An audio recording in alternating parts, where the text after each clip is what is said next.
नमस्कार विद्यार्थी मित्रांनो, आज आपण ट्रायंगल या चॅप्टरच्या बाबतीत बेसिक पॉइंट्स डिस्कस करणार आहोत आणि त्यानंतर क्वेश्चन आणि आन्सर्स सॉल्व करणार आहोत. तर ट्रायंगलमध्ये सर्वात पहिला पॉइंट आहे तो आहे definition of triangle.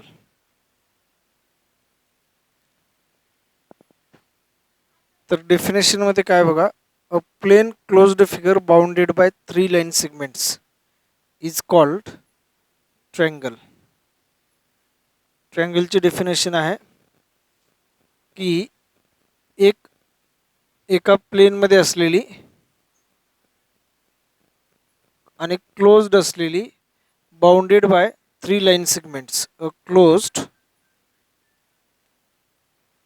Planar figure bounded bye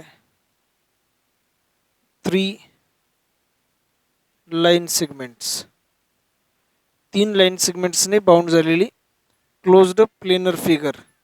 मग या ठिकाणी 3 लाईन सेगमेंट्स आणि ही डायग्राम क्लोज्ड. समजा हे 3 जे पॉईंट्स आहेत या 3 पॉईंट्सना म्हटलं जातं वर्टेक्स. हे जे 3 पॉईंट्स आहेत त्या तिन्ही पॉईंट्सला म्हटलं जातं वर्टेक्स. एक असेल तर वर्टेक्स, अनेक असेल तर व्हर्टायसेस. तर हे 3 व्हर्टायसेस आहेत आणि ए बी, बी सी आणि ए सी हे आहेत साईड्स आहेत ए बी, बी सी आणि ए सी. आणि जर अँगल्स आपण पाहिले तर या ठिकाणी अँगल ए, अँगल बी आणि अँगल सी. हा अँगल ए, अँगल बी आणि अँगल सी. प्रत्येक अँगलला लिहिण्यासाठी 3 व्हर्टेक्स आपण यूज करू शकतो. जसं की आता अँगल ए आहे तर अँगल बी ए सी पण त्याला लिहिता येतं, अँगल बीला लिहिता येतं अँगल ए बी सी आणि अँगल सीला लिहिता येतं अँगल ए सी बी. तर अशा पद्धतीने झाला हा ट्रायंगल. ट्रायंगलमधील तीनही अँगलचे ॲडिशन 180 डिग्री असते. या प्रॉपर्टीला एक नाव आहे, ते आहे angle sum property of a triangle. Angle sum property of a triangle असे ह्या प्रॉपर्टीचं नाव आहे. म्हणजे जर आपण ट्रायंगल ड्रॉ केला, समजा हा ट्रायंगल ए बी सी आहे, तर या ट्रायंगलमधील तीनही अँगलची ॲडिशन 180 डिग्री असते. म्हणजे angle A plus angle B plus angle C या 3 अँगलचे ॲडिशन मिळून 180 डिग्री असणार आहे. आता हे 180 डिग्री कसं येतं त्याचं एक प्रूफ पण आहे. आपण प्रूफ जे आहे ते थोडक्यात या ठिकाणी समजून घेऊ. की समजा आपण ए बी सी ट्रायंगल घेतला, तर या बी सी साईडला जर समजा एक पॅरलल लाईन जी ए पॉईंटमधून पास होते, ती जर लाईन समजा एल आपण ड्रॉ केली, तर हा जो अँगल आहे तो अँगल ए आहे सपोज, आणि हा अँगल 1 आणि अँगल 2 आहे. तर angle 1 plus angle 2 plus angle A is equal to 180 degree. मग हे 1, 2 आणि 3 हे तिन्ही अँगल एकाच लाईनच्या एका साईडला एका पॉईंटवरती आहेत. तर या अगोदरच्या आपण क्लासमध्ये पाहिलेलं होतं की या 3 अँगलचे ॲडिशन मिळून 180 डिग्री असते. आणि ह्या 2 लाईन पॅरलल आहेत आणि ही ट्रान्सव्हर्सल आहे. तर हे पण आपण पाहिलं की हे 2 अल्टरनेट इंटेरियर अँगल इक्वल असतात. मग 1 ज्या ठिकाणी आहे त्या ठिकाणी आपण अँगल बी लिहू शकतो. म्हणजे अँगल बी प्लस अँगल 2 आणि अँगल सी इक्वल आहेत, आणि हा angle A is equal to 180 degree. म्हणजे A plus B plus C is equal to 180 degree असं आपल्याला म्हणता येतं. नेक्स्ट जो पॉईंट आहे तो आहे exterior angle of a triangle. आता जर आपण एक ट्रायंगल ड्रॉ केला, तर या ट्रायंगलमध्ये प्रत्येक साईडला, म्हणजे जर समजा ही बी सी साईड आहे, आपण एक्सटेंड केलं, तर हे एक्सटेंड केल्यानंतर इंटेरियर अँगलसोबत जो अँगल लिनियर पेअर फॉर्म करतो त्या अँगलला एक्सटेरियर अँगल असं म्हटलं जातं. मग या ठिकाणी समजा हा पॉईंट आहे डी, किंवा पॉईंटला नाव देण्याच्याऐवजी या ठिकाणी आपण अँगल्सला नावं देऊ. की समजा आपण ए सी साईड पुढे एक्सटेंड केली आणि ही ए सी साईड दोन्ही साईडला, ए बी साईड पण दोन्ही साईडला एक्सटेंड केली आणि बी सी पण साईड दोन्ही साईडला एक्सटेंड केली. तर या अगोदरच्या क्लासमध्ये आपण पाहिलं आहे की जर दोन लाईन एकमेकांना इंटरसेक्ट करत असतील तर हे व्हर्टिकली ऑपोजिट अँगल्स इक्वल असतात. म्हणजे जर समजा हा अँगल आपण एक्स घेतला तर हा पण एक्सच होणार, हे दोन अँगल. समजा हा वाय घेतला तर हा पण वाय अँगल असणार आणि हा जर झेड असेल तर हा पण झेड अँगल असणार. आणि हा सपोज अँगल 1, अँगल 2 आणि अँगल 3. तर बघा ज्यावेळेस एक्सटिरियर अँगल प्रॉपर्टी असते की असा ट्रँगल आहे आणि एका साईडला आपण एक्सटेंड केलं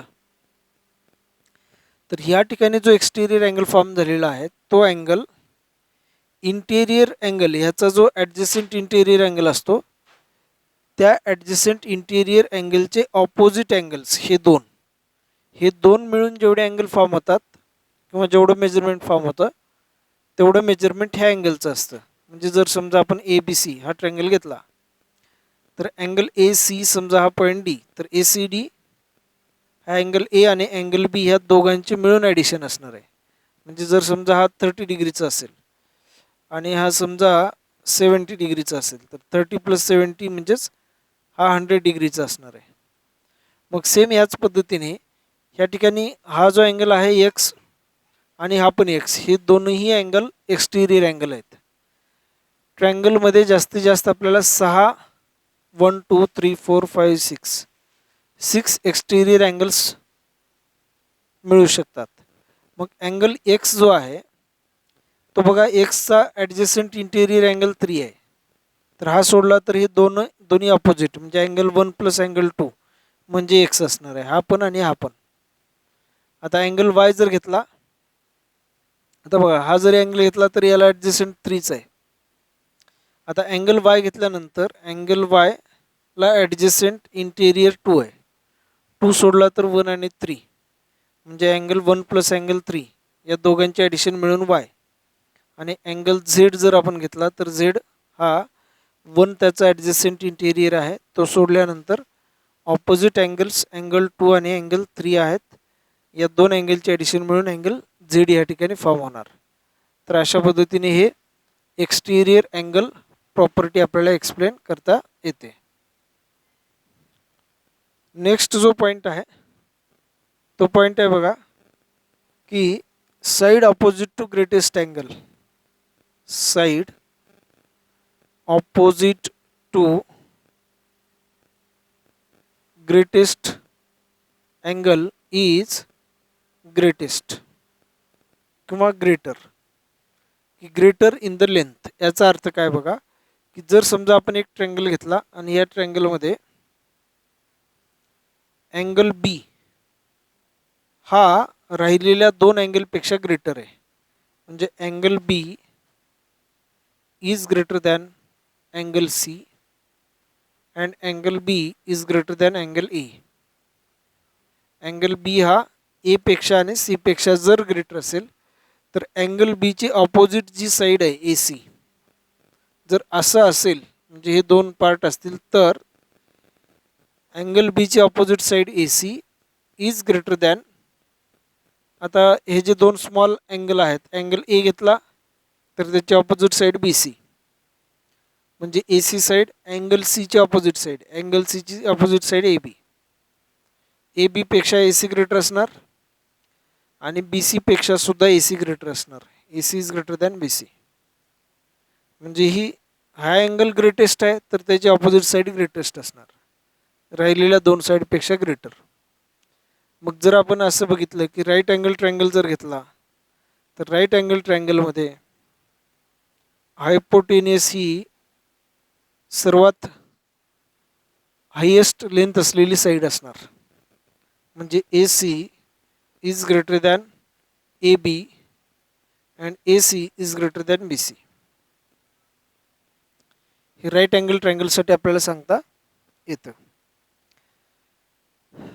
त्यानंतर जो नेक्स्ट पॉईंट आहे तो आहे जर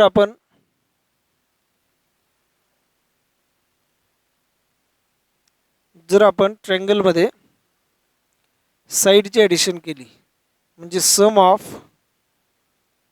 of lengths of any two sides of a triangle is greater than third side. म्हणजे काय बघा की ट्रायंगलमध्ये समजा आपण ट्रायंगल ABC ड्रॉ केला तर ह्या ABC ट्रायंगलमध्ये कोणत्याही दोन साइडची ॲडिशन म्हणजे कोणत्याही दोन साइडच्या लेंथची ॲडिशन म्हणजे जर समजा आपण AB आणि BC अशा दोन साइड घेतल्या या दोन साइडच्या लेंथची ॲडिशन जर केली तर ही ॲडिशन तिसरी साइड म्हणजे AC तर या तिसऱ्या साइड AC पेक्षा ग्रेटर असणार. समजा आपण BC प्लस AC ह्या दोन साइड घेतल्या BC आणि AC तर या दोन साइडची ॲडिशन ही तिसरी साइड म्हणजेच AB त्याच्यापेक्षा ग्रेटर असणार. आणि जर समजा असं आपण घेतलं की AB BC BC AC आणि AC प्लस AB तर हे BC पेक्षा ग्रेटर असणार. म्हणजे कोणत्याही दोन साइडची ॲडिशन तिसऱ्या साइडपेक्षा ग्रेटर असणार. मग आता या प्रॉपर्टीचा वापर कुठं होतो बघा की ज्या वेळेस असं दिलं की समजा लेंथ ऑफ द साइड्स 4, 5 आणि समजा 1 4, 5, 1 सेंटीमीटर लेंथ असलेल्या साइड्स घेऊन ट्रायंगल फॉर्म करता येईल का असं जर क्वेश्चन विचारला तर आपल्याला काय काय चेक करावं लागेल. 4 आणि 5 या दोघांची ॲडिशन 1 पेक्षा ग्रेटर नाही आहे 9. 5 आणि 1 ची ॲडिशन 4 पेक्षा ग्रेटर आहे पण 4 आणि 5 या 4 आणि 1 या दोन साइडची ॲडिशन ह्या 5 पेक्षा ग्रेटर नाही. म्हणजे 4, 5 आणि 1 या साइडच्या लेंथ घेऊन आपण ट्रायंगल फॉर्म करू शकत नाही. समजा असं दिलं की ट्रायंगलच्या साइड 10, 8 किंवा 10, 5 आणि 2 अशा साइड्सच्या लेंथ घेऊन आपण ट्रायंगल फॉर्म करू शकू का तर 5 + 2 7 होतं. ह्या दोघांची ॲडिशन ह्या 10 पेक्षा ग्रेटर असायला पाहिजे तरच आपल्याला ट्रायंगल फॉर्म करता येतो. अदरवाईज ट्रायंगल फॉर्म करता येत नाही. त्यामुळं 10, 5 आणि 2 या साइड्सच्या लेंथ घेऊन आपण ट्रायंगल फॉर्म करू शकत नाही. नेक्स्ट पॉईंट बघा median and centroid. Median and centroid of a triangle. आता सर्वात अगोदर आपण मीडियन काय असते हे बघू. ट्रायंगलमध्ये 3 साइड्स आहेत. मग या 3 साइडपैकी आपण कोणतीही एक साइड जर घेतली समजा BC साइड तर या BC साइडचा मिड पॉईंट म्हणजे सेंट्रल पॉईंट समजा हा पॉईंट आपण घेतला D तर या पॉईंटला आणि या साइडचा ऑपोजिट व्हर्टेक्स A यांना जर जोडलं तर ही जी लाईन सेगमेंट तयार होते त्या लाईन सेगमेंटला आपण म्हणतो मीडियन. मीडियन म्हणजे काय की mid point of side and vertex opposite to the side. Vertex opposite to the side यांना जोडणारी जी लाईन सेगमेंट असते त्याला आपण मीडियन म्हणतो. मग ट्रायंगलमध्ये 3 साइड आहेत. मग 3 साइड आणि 3 वर्टेक्स मग 3 साइडचे 3 मिड पॉईंट. आता BCचा मिड पॉईंट D, ACचा मिड पॉईंट समजा E, ACचा ऑपोजिट व्हर्टेक्स B ला जोडलं आणि ABचा मिड पॉईंट समजा हा पॉईंट F तो जोडला आपण C ला तर ह्या तीनही ज्या मीडियन आहेत या तीनही मीडियन एकाच पॉईंटमधून पास होतात आणि या पॉईंटला म्हटलं जातं सेंट्रॉइड. तर बघा ज्या तिन्ही मीडियन असतात या तीनही मीडियन एकाच पॉईंटमधून पास होतात. मग हा जो पॉईंट असतो त्या पॉईंटला सेंट्रॉइड म्हणलं जातं. Centroid is the point of concurrence of medians असं या ठिकाणी म्हणलं जातं की ए डी बी आणि सी एफ या मीडियन्स आहेत आणि मीडियन्सचा पॉईंट ऑफ कॉन्करन्स म्हणजेच सेंट्रॉइड असतो. या ठिकाणी सेंट्रॉइडसाठी एक प्रॉपर्टी आहे की सेंट्रॉइडला एक जीने नाव जी ह्या अल्फाबेटने नाव रिप्रेझेंट केलं जातं. प्रत्येक सेंट्रॉइड हा मीडियनला 2:1 ह्या रेशोमध्ये डिवाईड करतो. म्हणजे कसं बघा, या व्हर्टेक्सपासून सुरुवात केली आपण, ए पासून जीकडं जायचं आहे सेंट्रॉइडकडं आणि मग पुन्हा ह्या पॉईंटकडे जायचं आहे. तर हे पहिलं जे लेंथ आहे, पहिलं ए जी ही 2 असणार 2 पार्ट आणि जी डी हे 1 पार्ट असणार. म्हणजे ए G is to G D असं जर आपण घेतलं की A G is to G D हा रेशो असणार 2:1. आता दुसरा व्हर्टेक्स घेतला बी, बी पासून आपण ईकडे चाललो तर बी जी आणि जीई म्हणजे B G is to GE हा रेशो या ठिकाणी 2:1 असणार. आणि सी व्हर्टेक्सपासून C G is to G F, C G is to G F हा रेशो 2:1 असणार. म्हणजे जर समजा आपल्याला असं दिलं की A G is equal to एका ट्रायंगलमध्ये A G is equal to G हा सेंट्रॉइड आहे आणि हा ट्रायंगल दिलेला आहे आणि A G is equal to length आहे suppose 10 centimetre. Then find the length of G D. मग जी डीची लेंथ फाइंड करा. तर ए जी म्हणजे 2 पार्ट आहेत. आता या ठिकाणी आपल्याला असं पण घेता येतं की 2:1 रेशो आहे ए G is to G D. सर्वात सोपं असणार की 2:1 हा रेशो आहे ए जी इज टू जी डीचा. तर रेशोपासून जर आपल्याला नंबर घ्यायचे असतील ओरिजिनल तर आपल्याला कॉमन मल्टिपल घ्यावा लागतो त्यांचा.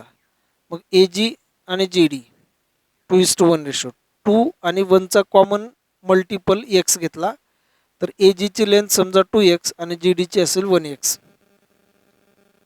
तर ए जीची लेंथ आपल्याला दिलेली आहे 10 सेंटीमीटर म्हणजे 2x म्हणजेच 10 सेंटीमीटर.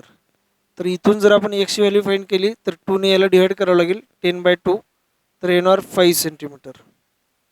मग हे जी डी 5 आहे आणि ए जी जर 10 असेल तर ए डी पण आपल्याला फाइंड करता येतं.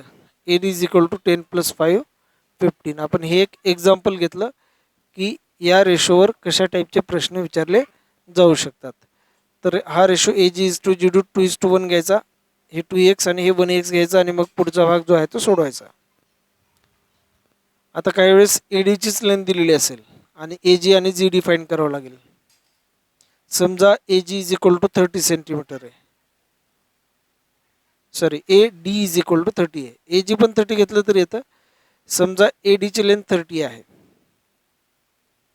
तर ए डी म्हणजेच काय, ए जी plus G D 2x + 1x म्हणजेच 3x बरोबर 30. तर एक्स इज इक्वल टू 3ने डिवाईड करा 10 होणार. एक्सची व्हॅल्यू 10 म्हणजे हे 2 × 10 20 आणि हे 10 म्हणजे ए जीची लेंथ 20 आणि जी डीची लेंथ 10 असणार. अशा पद्धतीने हे रेशो आपल्याला फाइंड करता येतात. मीडियन आणि सेंट्रॉइडसाठी हा पार्ट आपल्याला या ठिकाणी सांगता येतो. नेक्स्ट पॉईंट बघा, तो आहे परपेंडिक्युलर बायसेक्टर अँड सर्कमसेंटर.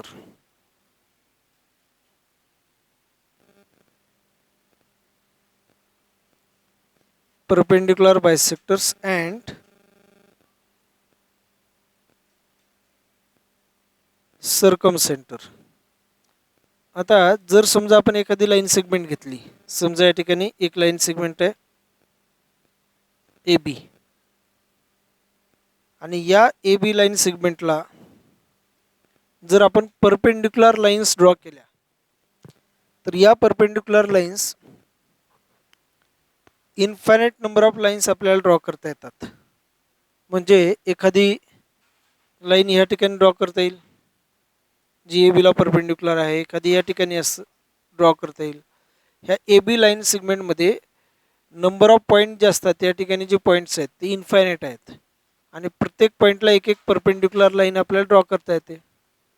पण ह्या झाल्या फक्त परपेंडिक्युलर. आपल्याला परपेंडिक्युलर आणि बायसेक्टर्स पण पाहिजे. बायसेक्टर म्हणजे दोन इक्वल पार्ट, दोन समान भाग. मग या लाईन सेगमेंटचे दोन इक्वल पार्ट करण्यासाठी या लाईन सेगमेंटचा मिड पॉईंट आपल्याला घ्यावा लागतो. आणि या मिड पॉईंटमुळे या लाईन सेगमेंट ए बीचे दोन समान पार्ट होतात. मग या पॉईंटमधून पास होणारी आणि परपेंडिक्युलर असणारी जर आपण लाईन ड्रॉ केली तर ही लाईन ह्या ए बीला परपेंडिक्युलर पण असणार आणि बायसेक्टर पण असणार. आता याच पॉईंटमधून आपल्याला दुसऱ्या अनेक भरपूर इन्फायनाईट नंबर ऑफ लाईन्स काढता येतील, पण त्या सगळ्याच बायसेक्टर आहेत पण परपेंडिक्युलर नाहीत. ह्या लाईन ए बीला, ह्या दोन लाईन ए बीला बायसेक्ट करत आहेत पण परपेंडिक्युलर नाहीत. मग परपेंडिक्युलर बायसेक्टर असण्यासाठी लाईन ही परपेंडिक्युलर पण असली पाहिजे आणि बायसेक्टर पण असली पाहिजे. मग आता आपला जो ट्रँगल आहे त्या ट्रँगलमध्ये तीन साईड्स असतात, ए बी सी, आणि तिन्ही साईड्स म्हणजे तीन लाईन सेगमेंट असतात. मग या तिन्ही लाईन सेगमेंटला आपल्याला परपेंडिक्युलर बायसेक्टर ड्रॉ करता येतात. मग हे परपेंडिक्युलर बायसेक्टर्स म्हणजे काय बघा, की ह्या बी सीचा मिड पॉईंट, या मिड पॉईंटमधून पास होणारी लाईन आणि जी या बी सीला परपेंडिक्युलर असेल. ए सी लाईन सेगमेंट किंवा साईड, ह्या ए सीचा मिड पॉईंट, समजा हा पॉईंट डी, हा पॉईंट ई, ए सीचा मिड पॉईंट ई आणि ए सीला परपेंडिक्युलर लाईन या ठिकाणी परपेंडिक्युलर. ह्या दोन्ही लाईन ज्या पॉईंटमध्ये इंटरसेक्ट होतात तो पॉईंट असतो सर्कम सेंटर. हा पॉईंट त्याला म्हटलं जातं सर्कम सेंटर.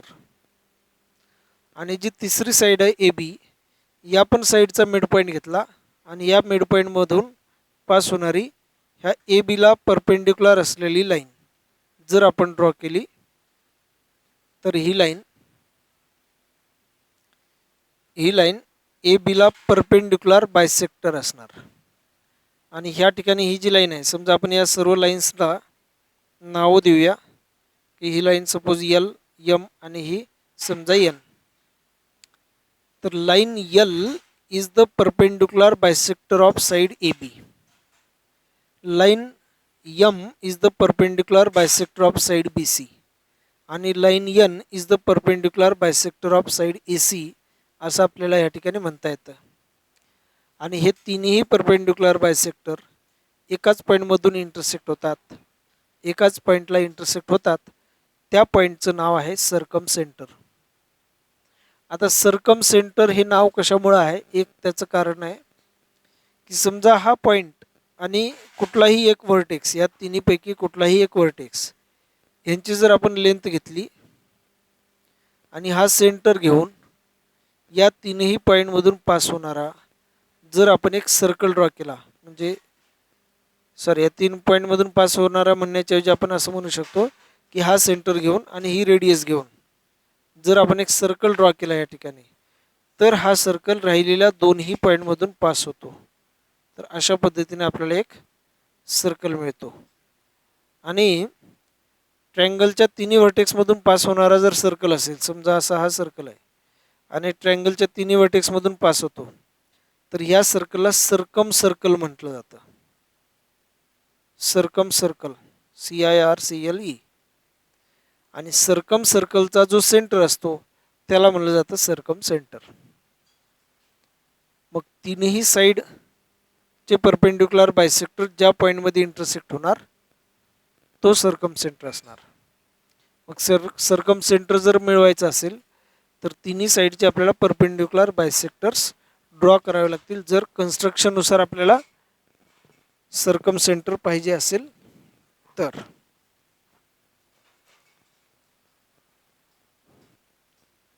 नेक्स्ट जो पॉईंट आहे तो आहे अँगल बायसेक्टर्स अँड इनसेंटर्स किंवा incentre. Angle bisectors and incentre. आता ट्रँगलमध्ये 3 अँगल असतात हे आपण बघितलं.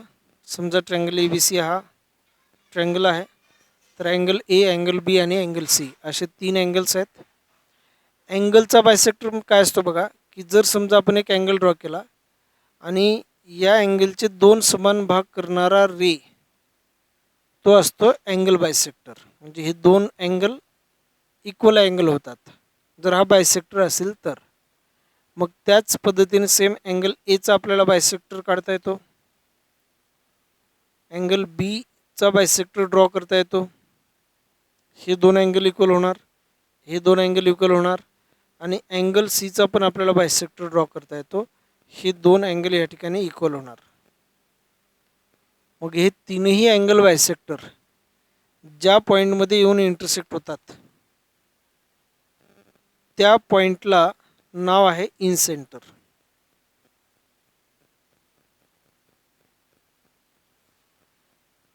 इन सेंटर काय आहे, काय असतो त्याचं पण एक कारण आहे. इन सेंटर त्याचं नाव काय, की समजा आपण ट्रँगल ड्रॉ केला, अँगल बायसेक्टर्स ड्रॉ केले, या ठिकाणी इन सेंटर मिळाला, तर ह्या इन सेंटरपासून कोणत्याही एका साईडला जर आपण एक परपेंडिक्युलर ड्रॉ केला तर ही रेडियस घेऊन हा सेंटर घेऊन जर आपण एक सर्कल ड्रॉ केला तर हा जो सर्कल आहे तो या ट्रँगलच्या तिन्ही साईडला एका पॉईंटमध्ये इंटरसेक्ट होतो आणि या सर्कलला आपण म्हणतो इन सर्कल. आणि ह्या इन सर्कलचा सेंटर म्हणजेच इन सेंटर. म्हणजे इथून जर आपण एक परपेंडिक्युलर ड्रॉ केला, ही रेडियस आणि हा सेंटर घेऊन जर आपण ट्रँगल ड्रॉ केला, ट्रँगल नाही, सर्कल जर ड्रॉ केला तर हा जो सर्कल आहे तो या तिन्ही साईडला एका पॉईंटमध्ये इंटरसेक्ट होणार असा. ह्या ठिकाणी एक, ह्या ठिकाणी एक आणि ह्या ठिकाणी एक. आणि इथून जर हे पॉईंट जोडले तर आपल्याला परपेंडिक्युलर लाईन सेगमेंट्स मिळतात. ह्या साईडला ही परपेंडिक्युलर, ह्या साईडला ही परपेंडिक्युलर आणि ह्या साईडला ही रेडियस परपेंडिक्युलर असणार. आणि ही जी रेडियस असते, ही जी रेडियस आहे त्याला इन रेडियस असं म्हणलं जातं. इन रेडियस, इन सेंटर आणि इन सर्कल. आणि या ठिकाणी अगोदर जो आपण घेतलेला आहे सर्कम सर्कल, त्याची जी रेडियस असते त्याला सर्कम रेडियस असं म्हणलं जातं. सर्कम रेडियस आणि हे इन रेडियस. तर अशा पद्धतीने जो इन सर्कल आहे तो आपल्याला ड्रॉ करता येतो. इन सेंटर, इन सर्कल आणि जो नेक्स्ट पॉईंट आहे तो आहे altitudes and ortho centre. Next जो पॉईंट आहे तो आहे अल्टिट्यूड अँड ऑर्थो सेंटर. आता अल्टिट्यूड कशाला म्हणायचं आणि ऑर्थो सेंटर काय असतो ते आपण या ठिकाणी बघू. की समजा आपण एक ट्रँगल ड्रॉ केला, triangle ABC,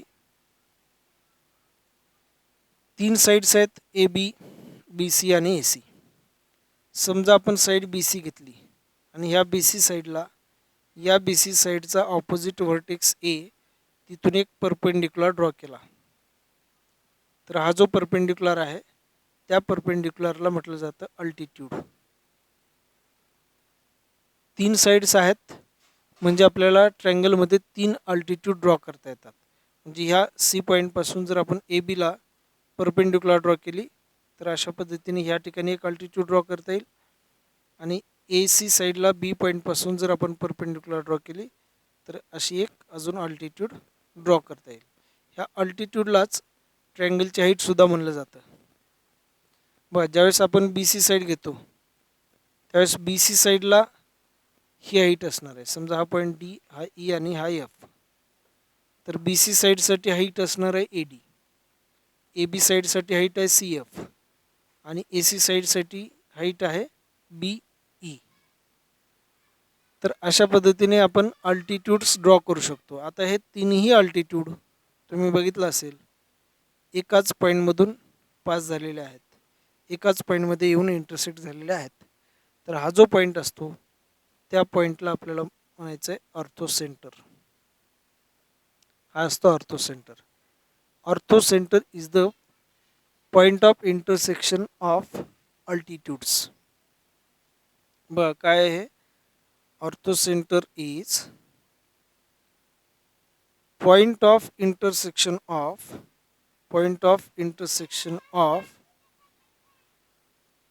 altitudes.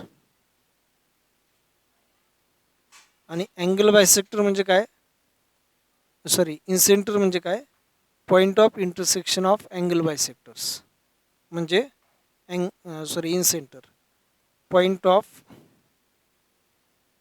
Intersection of angle बायसेक्टर्सचा पॉइंट ऑफ इंटरसेक्शन म्हणजेच इनसेंटर असणार. तर अशा पद्धतीने आपल्याला altitude, orthocentre, angle bisector, incentre, त्याच्यानंतर मीडियन आणि सेंट्रॉइड आणि परपेंडिक्युलर बायसेक्टर आणि सर्कमसेंटर यांच्या बाबतीत रिलेशन सांगता येतं. तर आजचा जो क्लास आहे तो या ठिकाणी संपलेला आहे. थँक्यू.